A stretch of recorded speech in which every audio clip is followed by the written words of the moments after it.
Iya. Saya cuma pikiran juga nih Pak. Saya dari produser informatika dengan yang sudah 2045. Jadi di sini saya akan menjelaskan mode operating yang ketiga di mana eh, ini tentang Linux Input Process Communication dengan Pipe. Nah, jadi di sini ini kelompok kami yaitu Adit, Manuel, dan saya sendiri kemudian. Di sini eh, saya akan menjelaskan yang pemrograman yaitu Animus Pipe di mana dalam sistem operasi Unix Pipe berguna untuk komunikasi antar proses terkait inter proses communication. Pipe adalah komunikasi satu arah saja di mana kita dapat menggunakan pipe sedemikian hingga satu proses menulis ke pipe dan proses lainnya membaca dari pipe. Pipe merupakan area memori utama yang diperlakukan sebagai virtual dan dapat diakses oleh proses-proses yang berperan sama. Dengan demikian, pipe melonggarkan batasan ruang alamat memori yang bersifat pribadi terhadap proses. Pipe dapat digunakan oleh proses yang membuat pipe tersebut serta semuanya proses anaknya. Untuk membaca dan menulis sehingga lazim, digunakan untuk komunikasi proses induk dan anak. Satu proses dapat menulis ke file virtual atau pipe. Ini adalah proses lain yang dapat membaca darinya. Jika suatu proses mencoba membaca sebelum ada sesuatu yang ditulis ke pipe, proses itu ditunda sampai ada sesuatu yang ditulis. Pemanggilan sistem pipe akan menemukan dua posisi pertama yang tersedia dalam tabel berkas yang sedang dibuka per proses open file table dan mengalokasikannya untuk ujung pipe dan baca tulis. Nah, inilah dia. Kemudian di sini kita diminta buatlah berkas dengan nama pipe basic.c lalu tambahkan kode di bawah ini. Nah, inilah kode yang diminta. Nah, kita langsung saja pengimplementasiannya. Sebentar. Nah, jadi di sini ini berada dalam Ubuntu ya. Sekarang kita masuk dulu ke dosu. Nah, kita udah masuk, kita masukkan password dulu. Nah, jadi di sini kita masuk dulu ke file tempat kita menyimpan. Saya sudah membuatnya sebelumnya, jadi saya akan menunjukkan bagaimana si kode itu berjalan. Kemudian kita masuk dulu lagi seperti frac 3 frac 3 so. Nah, sekarang kita udah masuk. Nah, di sini saya akan menunjukkan file yang sudah saya buat itu supaya kita tahu. Nah, inilah dia file yang sudah saya buat, yang sudah saya kerjakan. Sekarang kita akan melihat, eh, kita juga bisa dapat melihat kok eh, kode-kode tersebut. Bentar, langsung saja kita coba. Nano, pipe, pipe basic, basic. Nah, inilah dia. Inilah kode-kodenya, kodenya yang telah yang tadi kita implementasikan yang dibilang tadi. Kemudian kita kemudian simpan. Nah, baru kita panggil pipe basic, pipe basic. Nah, jadi output yang dihasilkan itu adalah hello world. Nah, jadi di sini di sini pada langkah praktikum itu dibuat program C yang dimana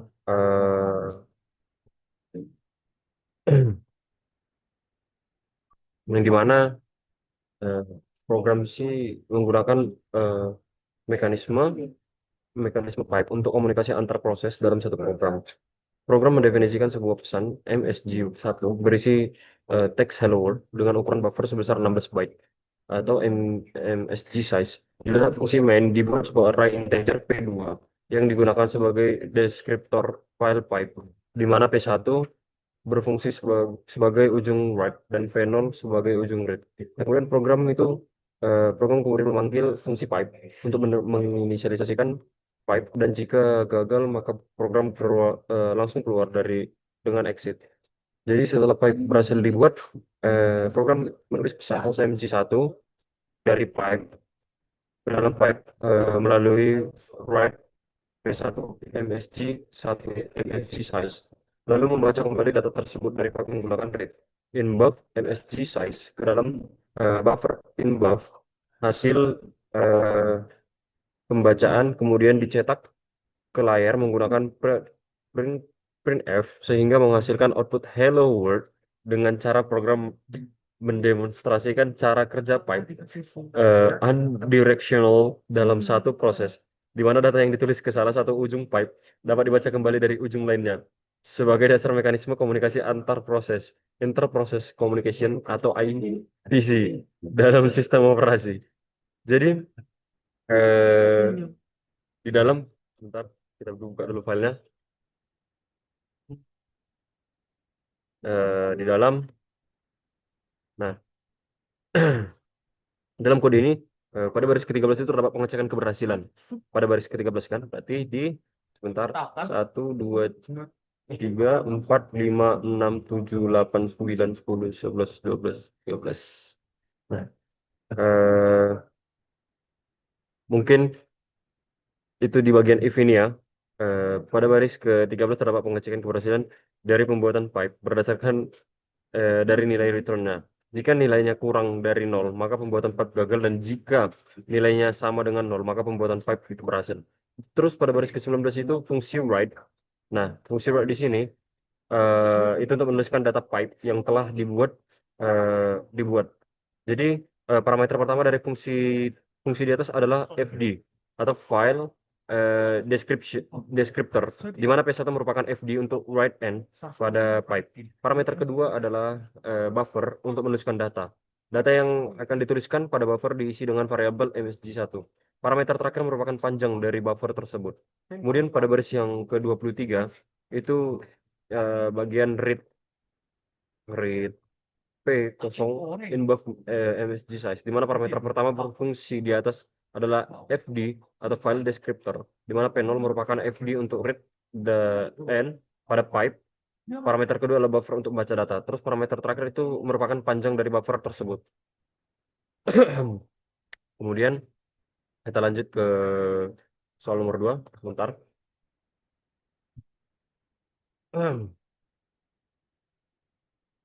Nah, jadi kita pindah dulu ke soalnya.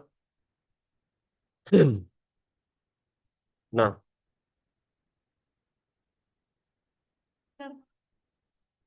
di sini eh ya berikut adalah program Linux C untuk membuat dua proses P1 dan P2. P1 mengambil string dan meneruskannya ke P2. P2 menggabungkan string yang diterima dengan string lain tanpa menggunakan fungsi string dan mengirimkannya kembali ke P1 untuk dicetak. Nah, jadi ini adalah eh, kita disuruh menambahkan file pipe fork.c. Nah, menggunakan kode-kode ini.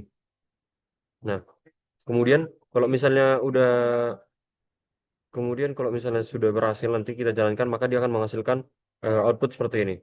Kemudian kita langsung saja masuk ke dalam code-nya. Oke. Nah, jadi tadi kita lihat dulu pipe fork.c. Nah, ini adalah bentar. Nah, inilah dia untuk pipe fork.c-nya ya, yang sudah kita masukkan ke dalamnya. Nah, jadi di sini eh, pada langkah praktikum ini dibuat program C yang menggunakan dua buah pipe, FD1 sama FD2, dan sistem call fork untuk membangun komunikasi dua arah antar proses, parent dan child. Jadi pipe FD1 itu digunakan untuk eh, mengirimkan data dari parent ke child, sedangkan FD itu digunakan untuk mengirim hasil pemrosesan kembali dari child ke parent. Sementara itu, proses child membaca string tersebut, menggabungkannya dengan fix STR berisi interprocess communication secara karakter per karakter, lalu mengirim hasilnya kembali ke parent melalui F2. Parent kemudian membaca dan mencetak hasil penggabungan tersebut dengan masukkan helloman. Outputnya yang dihasilkan adalah connected string helloman interprocess communication yang membuktikan bahwa mekanisme IPC interprocess communication berbasis pipe dan fork berhasil diterapkan untuk komunikasi dua arah dalam sistem operasi. Nah, kita langsung saja menjalankan programnya. Nah, jadi di sini kita menjalankannya. pipe work. Nah, di sini kita ketik dulu hello man dan outputnya itu akan jadi seperti ini. Connected string hello man interprocess communication. Nah, kemudian kita lanjut eh, di sini ada soalnya lagi. Sebentar, biar saya lihat soalnya. Nah, jadi di sini kita disuruh menjelaskan cara kerja pipe yang terdapat pada parent dan child proses. Nah, program menggunakan dua pipe untuk komunikasi dua arah, di mana FD1 digunakan untuk parent untuk mengirim data ke child, kemudian FD2 itu digunakan child untuk mengirim hasil kembali ke parent. Kemudian parent proses itu menutup ujung baca FD1 karena parent hanya menulis ke FD1. Kemudian kita disuruh menulis input str ke child melalui FD1, kemudian memanggil wait atau null untuk menunggu child selesai. Kemudian menutup ujung tulis FD2 karena parent hanya membaca dari FD2. Membaca hasil string gabungan dari FD2 nol lalu mencetaknya. Kemudian chat proses itu menutup ujung tulis FD1 karena hanya membaca dari FD1. Kemudian membaca input str kiriman parent dari FD1. Kemudian menggabungkan string tersebut dengan fixed str. Kemudian menutup ujung baca FD2 karena chat hanya menulis ke FD2. Kemudian mengirimkan hasil penggabungan ke parent melalui FD2.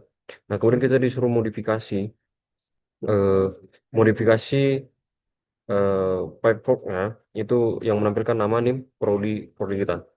Kemudian kita langsung saja masuk kodenya.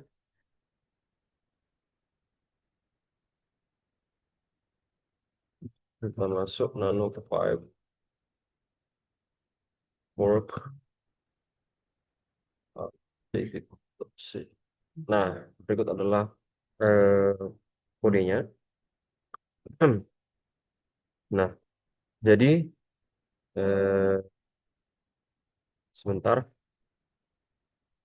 Nah, jadi di sini kita kan disuruh modifikasi eh, fixed STR-nya diganti dengan nama name prodi. Nah, di sini saya sudah menggantinya. Di sini namanya nama saya itu sendiri Timothy Gerald Indonesia Nipar. NIM-nya 11S2445 dan prodinya itu informatika. Itu adalah bagian yang diganti dari kode kode kode berikut. Nah, jadi nanti eh, pada lengkap praktikum yang ini yang disuruh update ini program update.c itu merupakan modifikasi dari fork C yang sebelumnya dengan perubahan utamanya itu pada isi fixed str-nya yang diganti menjadi informasi identitas mahasiswa berupa nama, NIM, dan program studi serta eh, buffer diperbesar menjadi 200 agar cakupannya menampung string yang lebih panjang. Secara mekanisme eh, program tidak menggunakan dua pipe dan fork untuk komunikasi dua arah di mana parent mengirim input str ke child melalui FD1, eh, kemudian child menggabungkannya dengan fixed str berisi identitas mahasiswa, lalu mengirimkan hasilnya kembali kepada parent melalui FD2 yang dicetak ke layar output yang dihasilkan membuktikan bahwa modifikasi berhasil diterapkan tanpa mengubah mekanisme inti IPC berbasis pipe dan fork dalam sistem operasi. Nah, kemudian kita coba saja langsung mengcompile-nya.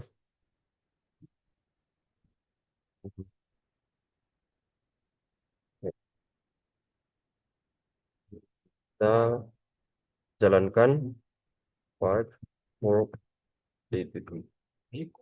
Nah, jadi di sini eh sebentar.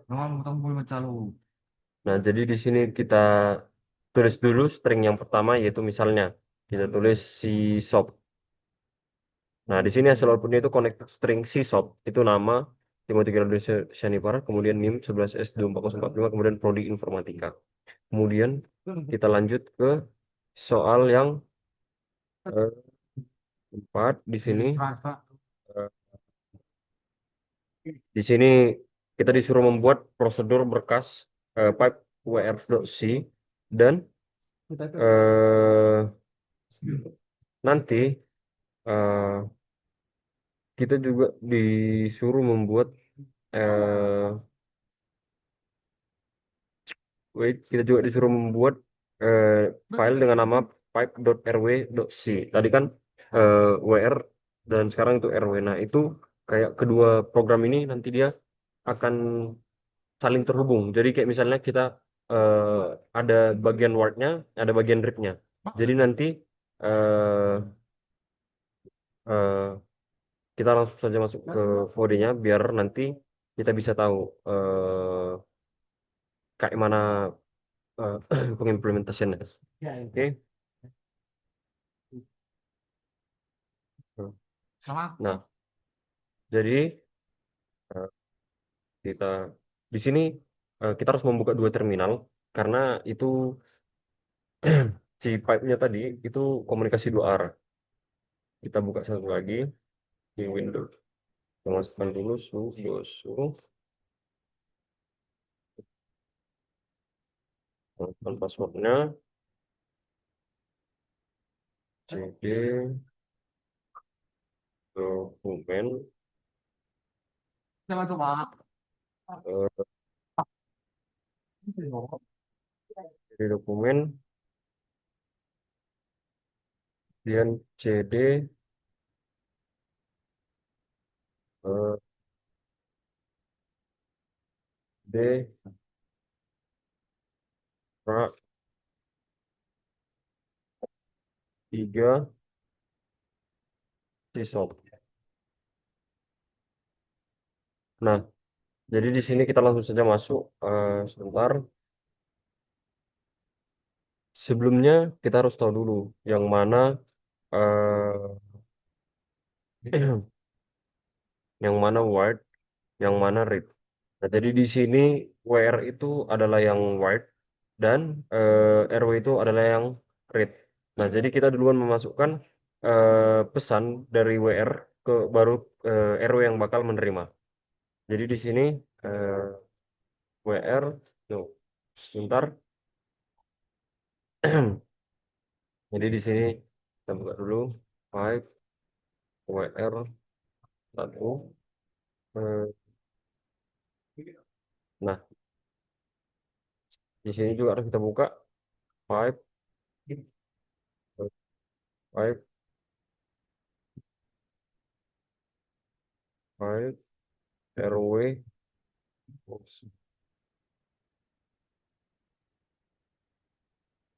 Jadi tadi kan si PR yang berbicara kan, nah berarti kita duluan, eh, kita duluan, kita lihat di sini. Halo, selamat pagi. Nah, di sini dia akan terbalas di si pipe where satu, pipe RW satu. Kemudian kita bisa membalasnya kembali.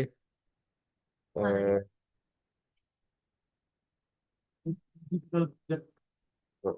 Lagi, maka ada eh, praktikum week ini.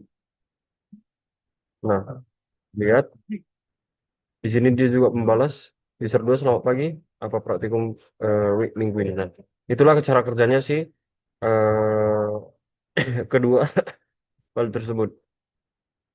Jadi kedua program menggunakan name pipe Vivo yaitu temp my Vivo sebagai komunikasi dua arah antar dua proses yang berjalan secara bersamaan di terminal berbeda. Dengan pipe biasa, nama pipe memiliki nama file di sistem sehingga eh, dapat diproses eh, sehingga dapat diproses dan diakses oleh proses yang tidak memiliki hubungan dengan parent child. Kemudian alur komunikasi. Jadi inisialisasi. Kedua program itu sama-sama memanggil MK Vivo, di mana tem MyVivo 066 untuk membuat file Vivo di tem MyVivo. Jika file sudah ada, perintah ini diabaikan. Nah, seperti yang saya bilang tadi, giliran pipe where.c itu itu merupakan Vivo mode write only. Kemudian giliran pipe rw.c itu yang read only. Nah, di mana proses berulang dalam while satu kali sehingga komunikasi terus berulang secara bergantian secara percakapan seperti percakapan chat.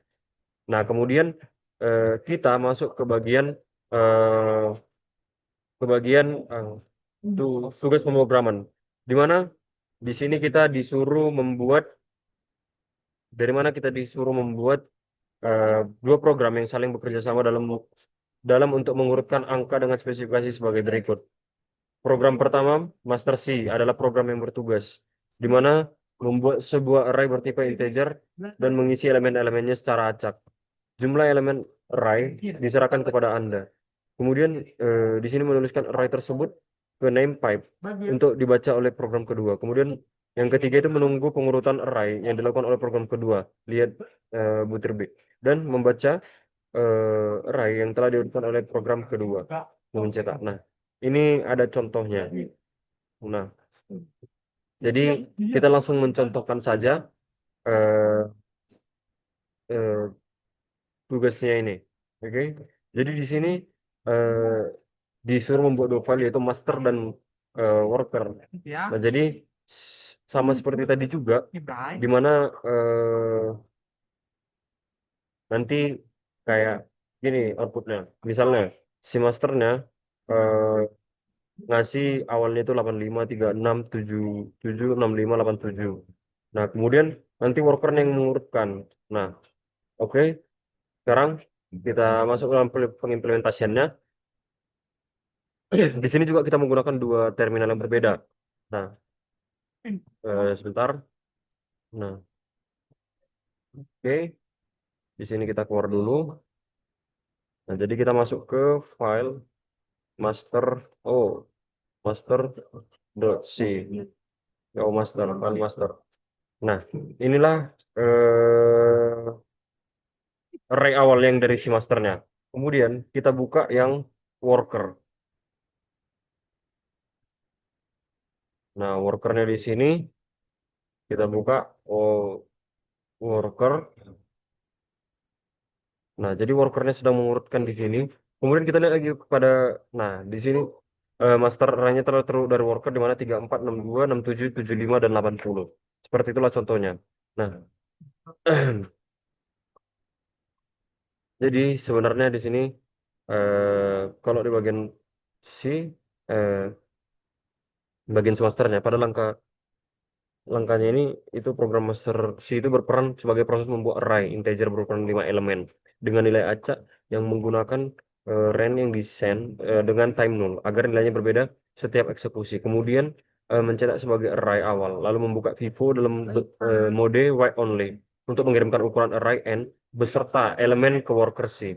Setelah itu, program membuka kembali vivo dalam mode read only untuk menunggu dan membaca array yang telah diurutkan oleh worker C lalu mencetak hasilnya ke layar. Program ini dibuat sebagai media komunikasi dua arah antara dua proses terpisah untuk pengiriman dan penerimaan data integer dalam sistem operasi Linux. Nah, kemudian kalau si worker worker ini eh, worker ini bentar eh, worker ini pada program programnya berperan sebagai proses pemrosesan data yang membuka Vivo, template Vivo dalam mode read only untuk baca ukuran array n beserta seluruh elemen yang dikirim oleh master C. Jadi si masternya duluan menjalankan program. Nanti setelah kita menjalankan program si workernya langsung mengurutkan. Nah, array yang diterima kemudian diurutkan menggunakan algoritma bubble sort dengan cara membandingkan dan menukar elemen yang berkata secara berulang hingga terurut dari kecil ke besar. Hasil pengurutannya lalu dikirim kembali ke master SIM melalui Vivo yang dibuka dalam mode write only sehingga program ini mendemonstrasikan peran worker.c sebagai pemrosesan dalam komunikasi antar proses berbasis name pipe di sistem operasi. Nah, jadi kan tadi kita sudah lihat di mana di mana program master C dan worker C dijalankan pada dua terminal yang berbeda secara bersamaan. Pada terminal master, program mencetak awal arraynya berisi 5 elemen. Mana ada 75, 67, 80, 34, kemudian 62. Yang digenerate menggunakan range, kemudian mengirimkannya ke worker melalui Vivo. Theme my Vivo. Setelah menunggu worker, untuk C selesai pemrosesan, master C menerima kembali orang yang telah diurutkan dan mencetaknya hasil sebagai 34, 62. eh 677580.